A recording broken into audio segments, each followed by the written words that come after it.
नमस्कार, कल्पना voice channel में आप सभी का स्वागत है। आज की हमारी कहानी है आत्मसम्मान। क्या हाल है मैडम, किन ख्यालों में गुम हैं? आरती ने रिया के कंधे पर हाथ रखते हुए कहा। रिया लॉन में कुर्सी पर बैठी थी और उसकी पीठ दरवाजे की तरफ थी, इसलिए आरती को आते हुए देखा नहीं। अरे यार, मैं कहीं गुम नहीं थी। अंदर थोड़ी ठंड लग रही थी तो सोचा बहुत दिनों के बाद सूर्य देव के दर्शन हुए हैं तो धूप ही सेक लूं, और साथ ही तेरा और शीला का इंतजार कर रही थी। तू अकेली ही आई है या शीला अंदर कुछ काम कर रही है? शीला को भी लेकर आई हूँ, उसका किसी का फोन आ गया तो वो बात कर रही है, अभी आ रही होगी, आरती ने कहा तो रिया मुस्कुरा दी। अब तू बता कि क्या सोच रही है, झूठ मत बोलना मुझसे। तुझे पता है ना, मैं चेहरा भी पढ़ लेती हूँ, आरती ने कहा तो रिया बोली, हाँ दादी अम्मा, मुझे तो बचपन से ही पता है तेरी ये खासियत। क्यों इसे दादी अम्मा की उपाधि से नवाजा जा रहा है भाई, मुझे भी तो कुछ पता चले। रिया कुछ बोलती उससे पहले ही शीला ने पीछे से कहा, आ तू भी आ जा, तेरा ही इंतजार हो रहा था। रिया ने कहा, हाँ वो तो ठीक है, पर दोनों क्या सीरियस डिस्कशन कर रही हो कि चेहरे पर टेंशन ने अपना डेरा जमा लिया है?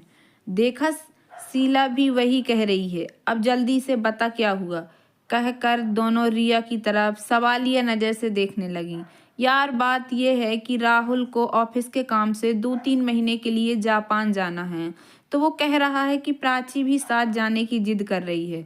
अगर प्राची और बच्चों को ले जाता हूँ तो काफ़ी सारा बेकार का खर्चा हो जाएगा, इसीलिए दीदी आप तब तक बच्चों को अपने पास रख लो या आप यहीं आकर रह जाओ। मैंने कहा कि सोच कर बताऊंगी, तो अब तुम दोनों बताओ क्या करना चाहिए। जो तेरा मन चाहे वो कर, हम तो हमेशा तेरे साथ हैं।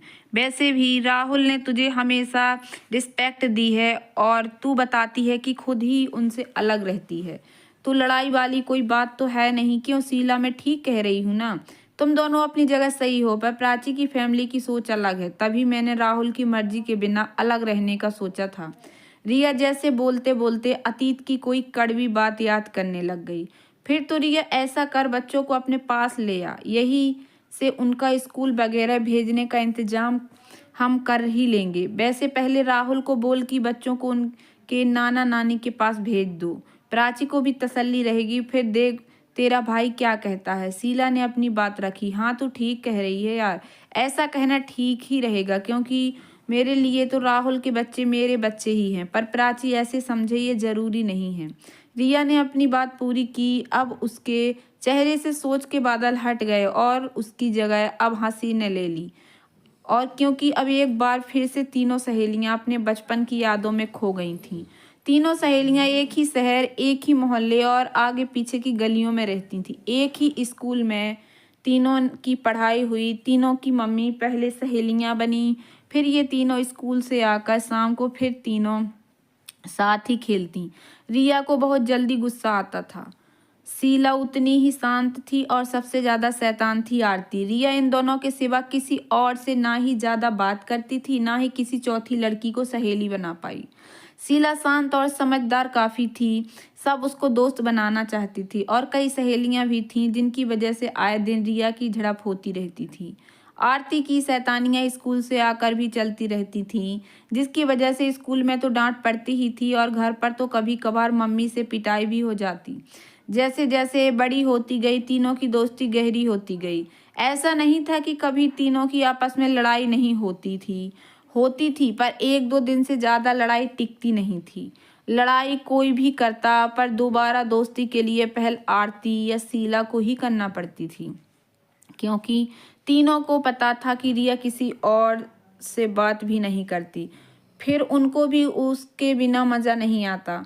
कॉलेज ख़त्म होने के बाद आरती के पापा ने उसकी शादी कर दी। उसका पति सरकारी बैंक में मैनेजर था। आरती आगे पढ़ना चाहती थी, पर उसके पापा को लड़का और परिवार बहुत पसंद आ गया, और लड़का भी आरती की खूबसूरती पर फिदा ही हो गया था जैसे।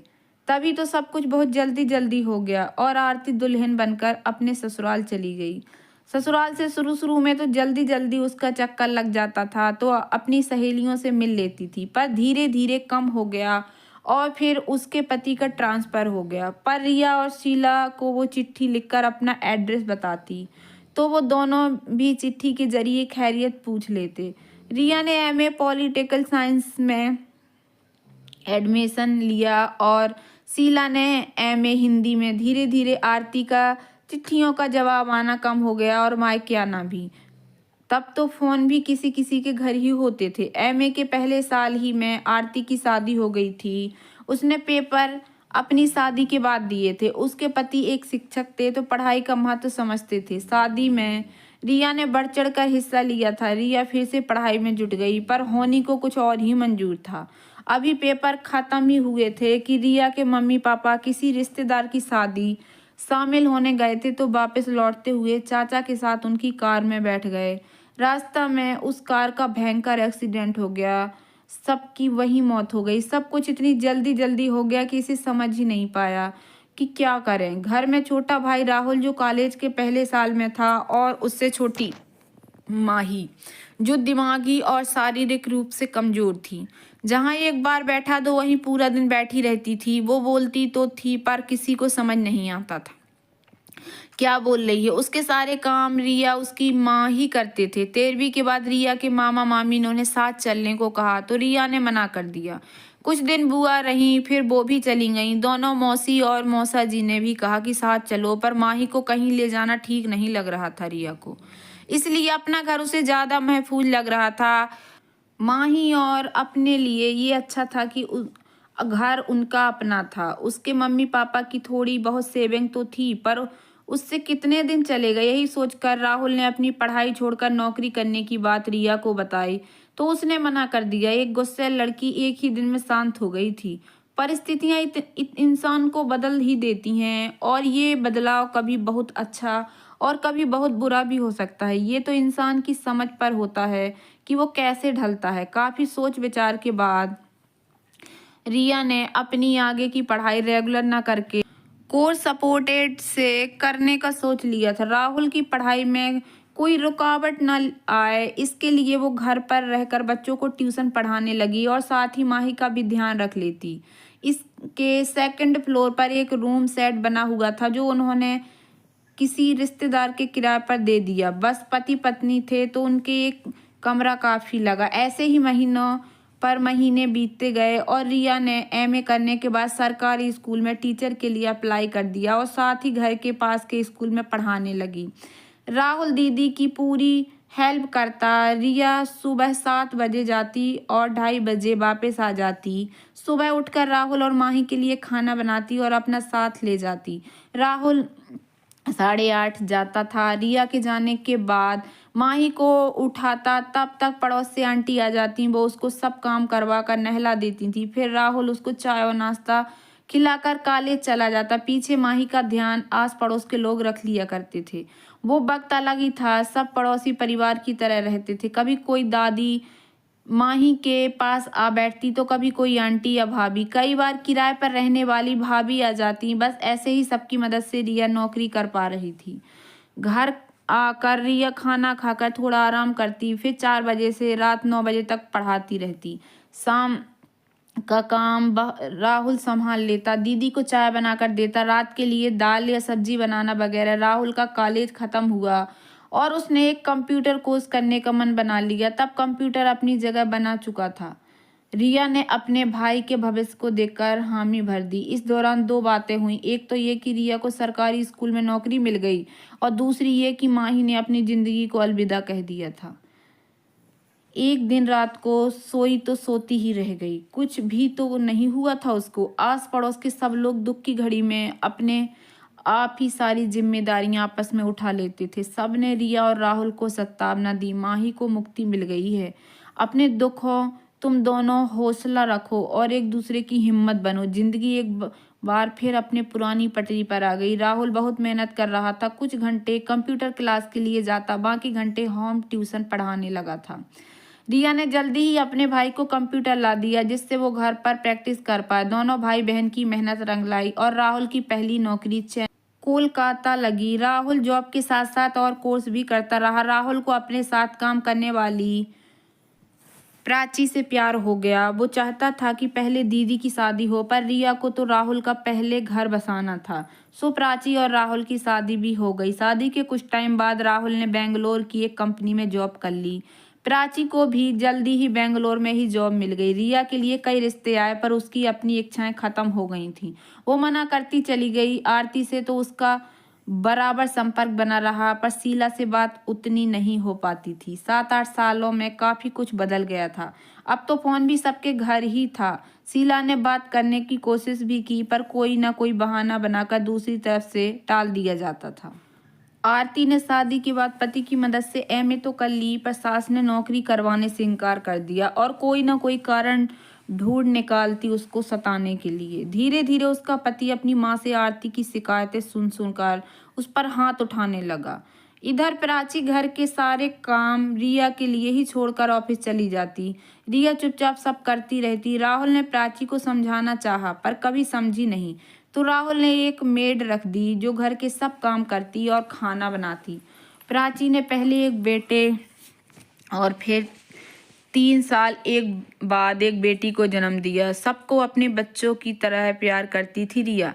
प्राची ने राहुल के कहने पर नौकरी करने ही छोड़ दी। राहुल का प्रमोशन हुआ तो प्राची जिद करने लगी कि राहुल इस घर को बेच दो, हम बेंगलोर में किसी अच्छी सोसाइटी में घर लेते हैं, यहाँ बच्चों के लिए सेफ नहीं है। ठीक है, मैं दीदी से बात करता हूँ, जयनगर में ही कहीं शिफ्ट होंगे क्योंकि दीदी की भी जॉब है। मैं हमारी बात कर रही हूँ, इसमें दीदी कहाँ से आ गई। प्राची की बात सुनकर राहुल गुस्सा आ गया। मैं दीदी को छोड़कर नहीं जाऊंगा, उसने कितनी मेहनत करके मुझे इस लायक बनाया है। प्राची प्लीज समझो, वो मेरी माँ से कम नहीं है। प्राची की आवाज़ पहले से ही तेज थी। रिया सब सुन रही थी। रिया उठकर राहुल के रूम में गई और बोली, राहुल तू अपने ऑफिस के आसपास कोई घर देख ले, मेरी चिंता मत कर, ये तेरी बीवी है, जिंदगी भर संग रहना है, तो ऐसे लड़ो मत। पर प्राची ये घर नहीं बिकेगा, तुम लोगों के पास सेविंग तो होगी डाउन पेमेंट देने के लिए, बाकी लोन ले लेना, कह दिया। अपने कमरे में आ गई। रिया की घर ना बेचने की बात सुनकर प्राची कुछ कहने के लिए मुंह खोलती उससे पहले ही राहुल बोल पड़ा, प्राची दीदी बिल्कुल ठीक कह रही हैं, हमारी शादी दीदी ने अपने पैसों से की है। इतने सालों से वो ये घर अपनी सैलरी से चला रही हैं। मुझसे कभी उन्होंने एक पैसा नहीं लिया, तो अब मैं कैसे इस घर को बेच सकता हूँ। इस घर पर दीदी का अधिकार है। राहुल की बात सुनकर प्राची कसमसा कर रह गई। राहुल अपनी बात खत्म करके रिया के पास प्राची की तरफ से माफी मांगने चला गया। दीदी, आपकी अभी इतनी उम्र नहीं हुई कि आप शादी के लिए मना करें। आप प्लीज एक बार शादी न करने के फैसले पर दोबारा विचार करें। प्राची ने जो भी कहा उसके लिए मैं बहुत शर्मिंदा हूँ। मैं सोचता था कि हम सब मिलकर रहें, पर आज प्राची की बातें सुनकर मैं आपको अपमानित नहीं होने दूंगा। मैं वहाँ कोई फ्लैट देख लेता हूँ। राहुल अपनी बात खत्म करके जाने लगा तो रिया ने उसे रोका। राहुल, माफ कर दे प्राची को, आजकल सबको परिवार मतलब बच्चे और पति ही लगता है, तो उसकी भी गलती नहीं। अलग अलग रहोगे तो थोड़ा बहुत प्यार और इज्जत बनी रहेगी। कुछ पैसे हैं मेरे पास, तुम डाउन पेमेंट के लिए ले लेना। राहुल ने रिया से पैसे नहीं लिए। रेडी टू मूव फ्लैट लेकर वो 6-7 महीने में शिफ्ट हो गए। रिया अकेली रह गई थी। बच्चे और प्राची महीने में एक बार राहुल के साथ आ जाते थे, फिर शाम को वापस चले जाते। पर अब खुश थे, रिया भी खुश थी। कम से कम प्राची अपना घर तो संभाल ही रही है। राहुल और रिया तो रोज ही बात कर लिया करते थे। सुबह से दोपहर तक तो स्कूल में टाइम बीत जाता, पर घर आकर अकेलापन लगता था। उसने फिर से बच्चों को पढ़ाना शुरू कर दिया, जिससे शाम भी बीत जाती। शाम रात को भी अकेलापन घेर लेता। ऐसे ही एक दिन वो बच्चों को पढ़ा रही थी कि अचानक आरती आ गई। आरती की हालत देखकर रिया डर गई। उसने बच्चों को वापस भेज दिया और आरती को पानी का गिलास देकर किचन में चाय बनाने चली गई। आरती भी गिलास लेकर वहीं आ गई। आरती, तू कितनी कमजोर हो गई, अपना ध्यान नहीं रखती, और कब आई तू ससुराल से। रिया ने कई सवाल एक साथ पूछ डाले। अभी सीधा तेरे पास आई हूँ रिया, मुझे वहाँ कई कई दिन भूखा रखा जाता है और मेरे ससुराल वाले मुझे बहुत मारते हैं। कहते कहते आरती रोने लगी। रिया उसकी बातें सुनकर हैरान हो गई। उसे ये तो पता चला था कि आरती अपने ससुराल में दुखी है, पर वो इतनी बुरी हालत में है इसका अंदाजा नहीं था। आरती, तू पहले चुप हो जा और ले चाय पीकर मुझे शुरू से बता। आरती ने बताया कि शादी के 2 साल के बाद वो प्रेग्नेंट नहीं हुई तो उसकी सास ने डॉक्टर के कहने पर उसके सारे टेस्ट करवाए, जिनकी रिपोर्ट बिल्कुल नॉर्मल आई। तो डॉक्टर ने उसके पति के भी टेस्ट करवाने के लिए बोला। पहले तो सास ही तैयार नहीं हुई, फिर जैसे जीजू ने समझाया तो मान गई। रिपोर्ट आई तो कमी उनमें ही आई। पहले तो तेरे जीजू ही साइड लेते थे, पर रिपोर्ट आने के बाद वो चिड़चिड़े हो गए और अपनी कमी की बात ना खुद किसी को बताई ना मुझे बताने दिया। छोटी छोटी बात पर रोज ही मारपीट करने लगे। आज सहा नहीं गया तो पूरे परिवार के सामने मैंने भी उनका हाथ पकड़ लिया और पूरे परिवार को सच बताकर यहाँ आ गई तेरे पास। आरती को रोता देख रिया ने उसे गले से लगा लिया। तूने बिल्कुल ठीक किया, और पागल लड़की, ये बहुत पहले करना चाहिए था। तुझे सबसे पहले अंकल आंटी को बताना चाहिए था, वो तुझे पहले ही घर ले आते, रिया ने कहा। नहीं रिया, वो कभी नहीं लाते। और तू क्या समझती है मैंने नहीं बताया होगा? मैंने सब बताया। तो माँ ने कहा कि बेटा सब ठीक हो जाएगा, यहाँ ले आए तो तेरी दोनों बहनें, छोटी बहनों की शादी होना मुश्किल हो जाएगी, इसलिए मैं घर गई ही नहीं। मैंने ठीक किया ना रिया? बिल्कुल ठीक किया मेरी प्यारी बहन, अब सब सही हो जाएगा। तुम मेरे पास ही रहो। रिया का साथ और उससे मिली दिलासा ने आरती को थोड़ी हिम्मत मिली। अगले ही दिन रिया उसको स्कूल से छुट्टी लेकर डॉक्टर के पास ले गई। डॉक्टर ने उसको कुछ ताकत की और पेन किलर भी दी, जिससे उसका बॉडी पेन ठीक हो जाए। रिया ने आरती के मम्मी पापा को आरती के बारे में बताया और कहा कि वो ठीक हो रही है, आप कभी भी आकर मिल सकते हो, पर आप उसको फिर से उस नरक में जाने के लिए नहीं कहेंगे। रिया ने अपने पास आने वाले बच्चों को पढ़ाने में मदद करने के लिए आरती को अपने पास बैठाना शुरू कर दिया, और धीरे धीरे जब आरती का खोया आत्मविश्वास लौट आया और साथ ही आंखों की चमक भी, तब उसने खुद ही रिया को कहा कि स्कूल से आकर तू थोड़ा आराम कर लिया कर, बच्चों को मैं पढ़ा दिया करूंगी। सुबह के टाइम जब मेड घर का काम करती, तब तक आरती उसकी छोटी सी बेटी को पढ़ाने बैठ जाती। 4 साल की बच्ची बहुत खुश होकर पढ़ा करती। धीरे धीरे आरती गली में प्रेस वाली के बच्चे और गली में खाली घूमने वाले बच्चों को पढ़ाने के लिए बुला लेती। जिन बच्चों की स्कूल दोपहर के टाइम लगा करते थे, उनके माँ बाप ट्यूशन के लिए बच्चों को लाने लगे। ऐसे वो सुबह के 5-6 घंटे बिजी रहती। वो अपनी अतीत के बारे में सोचने के लिए खुद को खाली टाइम ही नहीं देना चाहती थी। रिया भी खुश थी कि पुरानी आरती वापस आ रही है। रविवार को दोनों कभी शॉपिंग तो कभी मूवी देखकर अपने आप को खुश कर लेती।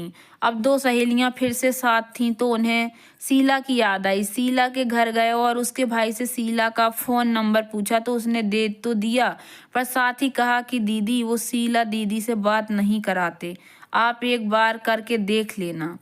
रिया और आरती ने एक साथ पूछा, क्यों, सब ठीक तो है? बात तो वो लोग पहले ही कम कराते थे, थोड़ा पुराने विचारों के लोग हैं, पर जब से जीजा जी एक्सपायर हुए हैं तब से वो दीदी को ना यहाँ आने देते हैं ना ही बात करने देते हैं। सुनकर दोनों को झटका लगा। ये कब हुआ? और तुमने कभी बताया ही नहीं। इतनी दूर तो मेरा घर नहीं है कि खबर ही ना कर सको। मैं मिल तो आती उसको। रिया उसके भाई पर नाराज हुई। कोई नहीं, वो ज़्यादा दूर नहीं रहती, हम दोनों उसको मिलने जाएंगी इसी रविवार को। ठीक है दीदी, मैं ही ले चलूँगा आप दोनों को गाड़ी में। रिया की बात सुनकर वो शर्मिंदा होता हुआ बोला, भाई ये तुम लोगों ने बहुत गलत किया, उसको साथ ले आना था। रिया ने बोला तो उसने कहा कि हम तो ले आते दीदी, पर उन्होंने कहा कि 6 महीने के बाद ले जाना। हम 6 महीने के बाद गए तो बोले कि कुछ आयोजन है अगले महीने, तब ले जाना। तो सारा दिन काम करवाते रहते हैं, इसीलिए हर बार मना कर देते हैं। इस बार आप भी साथ हो तो लेकर ही आएंगे। रविवार भी आ गया और शीला के भाई भाभी रिया और आरती के घर 11:30 सुबह पहुंच गए। उसके भाई ने पहले ही फोन करके अपने आने का बता दिया था। उसका भाई तो बाहर शीला के ससुर और देवर जेठ के साथ बैठक में बैठ गया, और भाभी रिया और आरती को शीला की देवरानी कमरे तक छोड़ आई। शीला अपनी सहेलियों को देखकर उन दोनों के गले लग गई और रोने लगी। काफी देर बातें होती रहीं। शीला की हालत कुछ खास अच्छी नहीं थी, तो चाय वगैरह पीकर शीला की भाभी ने उसे तैयार होने के लिए कह दिया। भाभी, आपने घर के बड़ों से बात कर ली? शीला ने झिझकते हुए कहा। तुम उसकी चिंता मत करो, तुम्हारे भैया बात कर रहे हैं, भाभी ने कहा। तब वो तैयार होने चली गई। रिया और आरती कमरे से बाहर निकले तो शीला की देवरानी खड़ी थी। आप लोग बड़ी भाभी को ले जाओ, उनका जीना मुश्किल कर दिया है, पुरानी रीति रिवाजों के नाम पर। वो ज़्यादा दिन जिंदा नहीं रह पाएंगी यहाँ। मैं जितना हो सकता है मदद करने की कोशिश करती हूँ, पर ज़्यादा यहाँ कुछ नहीं कर पाती। उसकी बातें सुनकर रिया बाहर बैठक में आ गई। उसने सीधा उसकी सास को कहा, आंटी जी, हम यहाँ शीला को हमेशा के लिए लेने आए हैं। आप घर के काम के लिए अब नौकरानी रख ही लीजिए। शीला की सास ने कुछ कहना चाहा तो आरती ने ये कहकर चुप करा दिया कि आप लोग हमें चुपचाप शीला को ले जाने दें, वरना यहाँ पुलिस भी आ सकती है। बस फिर किसी की हिम्मत नहीं हुई कुछ कहने की, और इस बार शीला अपने मायके आ गई हमेशा के लिए। अब तीनों सहेलियां फिर एक साथ थीं। शीला के भाई भाभी बहुत अच्छे थे। उनकी देखभाल से कुछ ही दिनों में शीला कुछ हद तक ठीक हो गई थी। बाकी दोनों सहेलियों के साथ से भी उसको कुछ मनोबल मिला था। धीरे धीरे उसकी दुखों की गिरह खुल रही थी, तो वो कभी कभार अपने आप ही बताती रहती। किसी ने अपने आप ज़्यादा नहीं पूछा, ये सोचकर कि वो दुखी ना हो जाए। जितना उसने बताया उससे पता चला कि पति बहुत अच्छा था और उसका ध्यान रखता था, जो उसकी सास को पसंद नहीं आ रहा था।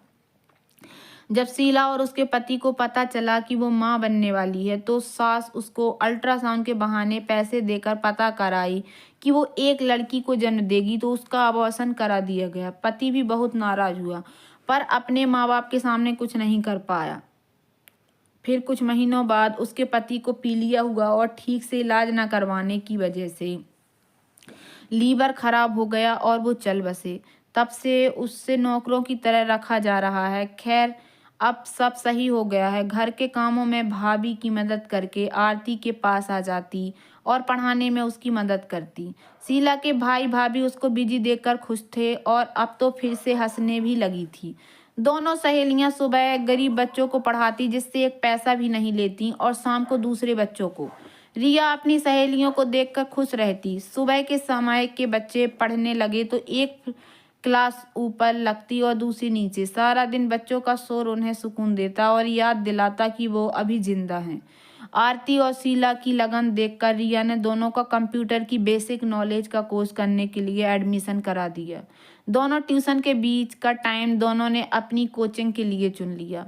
रिया शीला और आरती जैसे औरतों को सहारा देने के लिए कुछ करना चाह रही थी। इसी पर काफ़ी सोच विचार कर उसने एक संस्था चलाने का सोचा, जिसके बारे में जानकर उसकी दोनों सहेलियां बहुत खुश हो गईं। शीला ने अपने भाई से इस बारे में बात की तो वो भी जितना हो सकेगा मदद करेगा। रिया ने अपनी स्कूल में साथ पढ़ाने वाले टीचर से बात की तो उसने बताया कि कौन से तरफ प्रॉपर्टी रेट्स कम हैं, उस साइड देख लो। बस तो क्या था, कुछ पैसा शीला के भाई ने लगाया, बाकी रिया ने लोन ले लिया और तकरीबन 2 साल लग ही गए सब कानूनी कार्रवाई में। पर संस्था तैयार हो गई, जिसका नाम रिया ने माँ ही रखा। पहले 4 कमरे, किचन, बाथरूम वगैरह सब बनाए। छोटा सा लॉन बनाया जिसमें घास और कुछ गमले, और बाउंड्री के पास और मेन गेट के आसपास हरियाली के लिए पेड़ भी लगाए, जो धीरे धीरे बड़े होते गए और संस्था के स्थापित होने के साक्षी बने। आरती और शीला ने संस्था को अपना पूरा वक्त दिया। समाज और परिवार द्वारा सताई गई लड़कियों और औरतों को आश्रय देती है माही संस्था। कई गरीब बच्चे, चाहे वो लड़का हो या लड़की, उनकी पढ़ाई में मदद करते रहते हैं। जैसे जैसे समय बीत रहा था, इस संस्था को लोग जानने लगे थे, लोगों से डोनेशन भी मिलने लगी, तो संस्था का भी विस्तार होना स्वाभाविक है। शीला के भाई भाभी ने काफ़ी मदद की। आरती की दोनों बहनों की शादी हो गई तो उसके मम्मी पापा अब उससे मिलने आने लगे। उन्होंने घर चलने को कहा तो उसने साफ कह दिया कि जब मुझे आपके सहारे की ज़रूरत थी तब आपने मुझसे मुंह फेर लिया। अब मैं आपके घर नहीं रह सकती, मैं यहाँ बहुत खुश हूँ और आराम से हूँ। राहुल और प्राची आते जाते रहते थे। प्राची तो गुस्सा तो था ही कि रिया ने घर बेचने से मना कर दिया था, पर राहुल के दबाव के कारण उसे आना ही पड़ता था। बच्चों को अपनी बुआ से बहुत प्यार है। रिया सुबह स्कूल जाती, तब शीला और आरती अपनी संस्था जाती। वहाँ भी बच्चे पढ़ने आते। लड़कियों और औरतों को सिलाई, कढ़ाई और ब्यूटीशियन का कोर्स सिखाने के लिए टीचर्स हैं, जिसका जो मन हो वो सीख ले। उनके अपने पैरों पर खड़े होने के काबिल और आत्मविश्वासी बनने में मदद की जाती है। शुरुआत में काफ़ी दिक्कत भी आई थी, पर उसका मुकाबला तीनों ने मिलकर किया और हमेशा जीत कर आगे बढ़ती चली गईं। रिया स्कूल से सीधी यही आ जाती थी, तो तीनों शाम को एक साथ घर जाती हैं। रात को एक सिक्योरिटी गार्ड रहता है जो ना किसी को बाहर जाने देता ना किसी को अंदर जाने देता। आरती का फोन बजा तो तीनों एक साथ फ्लैशबैक से आज में वापस आए। आरती ने फोन देखा तो कोई नंबर था, उसने उठा लिया। हेलो मैडम, दूसरी तरफ से आवाज आई। हेलो, कौन बोल रहा है? आरती, मैडम मैं ममता बोल रही हूँ। कौन ममता? बेटा मैंने पहचाना नहीं, मैं आपकी मेड गीता की बेटी ममता बोल रही हूँ, जिसकी 10वीं की फीस और पढ़ाई का खर्च रिया मैडम ने उठाया था। रिया मैडम को कॉल कर रही थी, उन्होंने उठाया नहीं तो आपको किया। माँ बता रही थी कि आप सब अभी भी साथ रहते हो।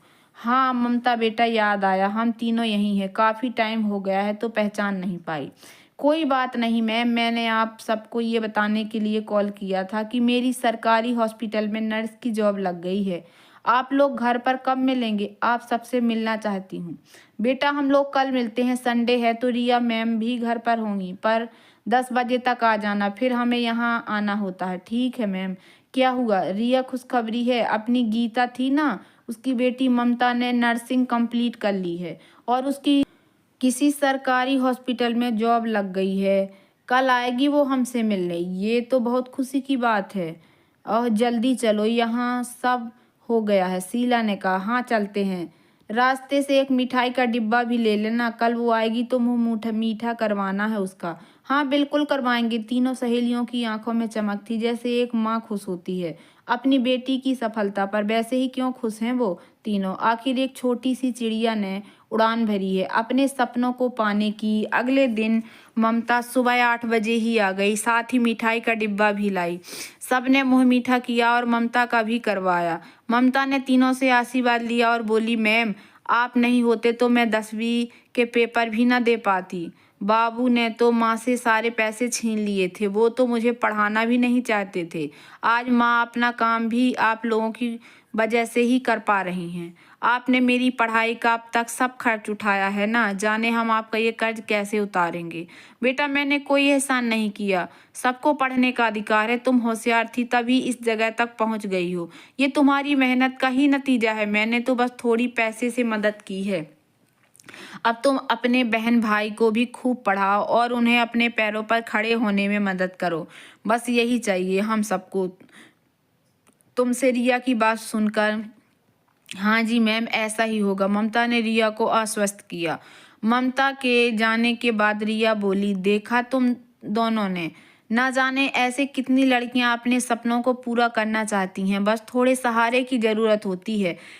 हमें ऐसे ही सबको संभालना है, उन्हें पैरों पर खड़े होने में मदद करनी है, जिससे वो भी हमारी तरह इस समाज में अपना सर उठाकर जी पाएं। बिल्कुल ठीक कहा रिया तूने, तेरी वजह से ही हम दोनों को एक मकसद मिला है, अपने जैसी बहनों को पुराने विचारों और अत्याचारों से बचाने का, जो कभी समाज के नाम पर तो कभी परिवार की झूठी साम के शिकार होती आई हैं। उन सबको एक नई राह दिखानी है। शीला ने कहा तो आरती ने भी सहमति जताई। अच्छा अब जल्दी करो, आज माही में एक मेहमान आने वाला है, उनसे भी मिलना है।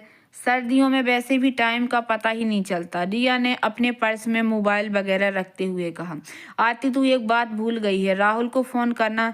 आरती ने याद दिलाया। हाँ अच्छा याद दिलाया यार, अभी कर लेती हूँ, तुम जल्दी से जो सामान लेना है ले लो और गाड़ी में रखो। कहते हुए उसने राहुल को फ़ोन मिलाया।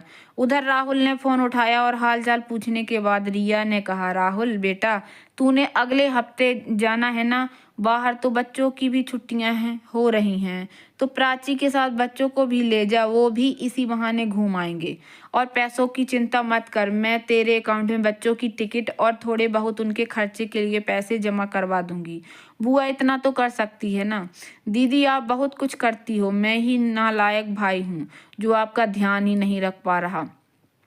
राहुल की आवाज भर्रा गई। भाई तू अपना दिल छोटा मत किया कर, मैं बहुत खुश हूँ इन दोनों और माही के साथ। अच्छा अभी वहीं जा रही हूँ, बाद में बात करती हूँ, अपना और बच्चों को ध्यान रखना, कह रिया ने फोन रख दिया और घर को ताला लगाकर बाहर आ गई। दोनों कार में बैठी थीं। संस्था पहुंची तो कुछ देर बाद वो मेहमान भी आ गए। 55-60 साल के एक प्रभावशाली व्यक्तित्व के मालिक थे मेहमान। रिया ने शीला और आरती से उनको मिलवाया। शर्मा साहब ये दोनों ही इस संस्था को चला रही हैं और ये हैं शर्मा साहब जो रेडीमेड कपड़ों के होलसेलर हैं। ये हमारा काम देखना चाह रहे हैं तो कुछ सैंपल दिखा दो इनको और प्रिया को भी बुला लो। आरती खुद गई और प्रिया के साथ कुछ सैंपल अंदर भेजकर खुद सबसे मिलने चली गई। सैंपल शर्मा साहब को अच्छे लगे तो उन्होंने कहा कि वो सारा माल उनसे लेने को तैयार हैं, बस मटेरियल का ध्यान रखना पड़ेगा और हर डिजाइन के 3 साइज बनाने पड़ेंगे। तो रिया ने कहा ठीक है, आप अपने डिजाइन देंगे या हमें खुद ही बनाने हैं? तो वो बोले आप अपने बनाए वो अपने रिलेटिव्स को भेजेंगे, फिर पता चलेगा कि किस तरह के बनाने चाहिए। डिमांड के हिसाब से ठीक है शर्मा सर, 200 पहले आप बता दीजिए कि कितने पीस बनाने हैं और कितने दिन में। अभी आप 200 बनवाएं और जो सैंपल दिखाया है यही फैब्रिक रंग 4-5 ले लीजिए। हर रंग के 3-3 साइज बनाने हैं, मतलब 600 पीस। 22 दिन का टाइम है, बना लेंगे आप लोग? प्रिया को देखते हुए उन्होंने पूछा तो रिया भी प्रिया की तरफ देखने लगी। सर हम बना लेंगे, आप हमें आपके साइज जो रहते हैं रेडीमेड के वो बता दीजिएगा। हाँ ज़रूर, वो मैं कल भेज दूंगा। प्रिया कह रही है तो हम बना लेंगे शर्मा सर, रिया ने कहा और प्रिया को आरती को बुलाने के लिए भेज दिया। शर्मा साहब आप कॉन्टैक्ट तैयार करवा कर भेज दीजिएगा और साइज चार्ट भी। जी ज़रूर भेज दूंगा, आप बेफिक्र रहें। तब तक आरती भी आ गई और साथ ही सबके लिए चाय भी। रिया जी मैं 2 लाख का चेक दे रहा हूँ, आपको फैब्रिक लेना होगा और बाकी सामान भी। आप होप इतने में आपका काम हो जाएगा। जी थैंक यू सर, अभी आप चेक अपने पास रखिए प्लीज़, पहले हमें पर पीस कॉस्टिंग निकालने दीजिए, फिर अगर आपको ठीक लगेगा तो आप चेक दे दीजिएगा। आरती ने कहा तो रिया भी बोली मैडम ठीक कह रही हैं सर, आपको भी कोई नुकसान नहीं होना चाहिए। उन लोगों की बात सुनकर शर्मा साहब मुस्कुरा दिए। जी आप जैसा कहें, आप आज आप कल मैं बता देंगी तो मैं फिर पेपर्स और चेक भेज दूंगा। अब इजाज़त दीजिए, आप तीनों से मिलकर मुझे खुशी हुई, मुझे अच्छा लगेगा आपके साथ काम करके। वैसे आपने अपने ब्रांड का नाम क्या सोचा है रिया जी? हमारे हर प्रोडक्ट का नाम माही है। हम लोग पापड़, अचार और बड़ियों की भी लोकल में सप्लाई करते हैं। कोई आपकी पहचान में लाइन में हो तो ज़रूर बताएं। हम लोग चाहते हैं कि इस संस्था से जुड़ने वाली हर औरत और लड़की को जीने के लिए कोई कला सिखा पाएं, जिससे कि वो अपने हिस्से के सपनों को पूरा कर पाए, साथ ही उनके जीवन को एक सही दिशा मिले और वो बेखौफ खुले आसमान में अपनी उड़ान भर सकें। आपने बिल्कुल ठीक कहा रिया जी, और जो आप लोग काम कर रहे हैं वो बहुत सराहनीय है। हमारी सोसाइटी को सच में आप जैसे लोगों की बहुत ज़रूरत है, खास तौर पर महिलाओं को। आज के समय में आत्मनिर्भर होना ज़रूरी है। मुझे खुशी होगी मगर मैं कुछ काम आ सकूं, बस मैं एक छोटा सा काम कर सकता हूं।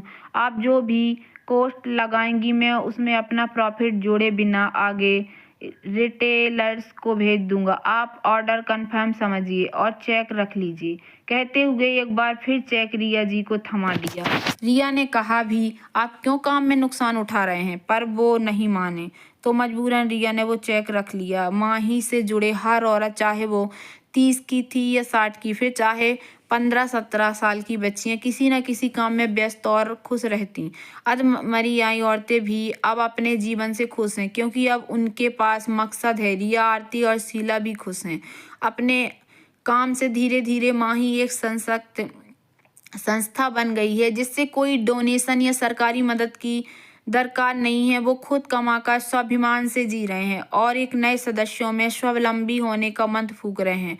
उनमें छुपी कला पहचान कर उनके पैरों पर खड़े होने में मदद कर रहे हैं। जैसे चिड़ियों को एक घोंसला मिल गया है चहचहाने और खुले आसमान में विचरने के लिए, रिया, आरती और शीला के सपने साकार हो रहे हैं। आखिर अपने सपनों के लिए उड़ान भरने का मौका जो सबको मिल रहा है। तो दोस्तों कैसी लगी आप लोगों को मेरी ये कहानी? अगर कहानी पसंद आई हो तो प्लीज़ मेरे वीडियो को लाइक कर देना।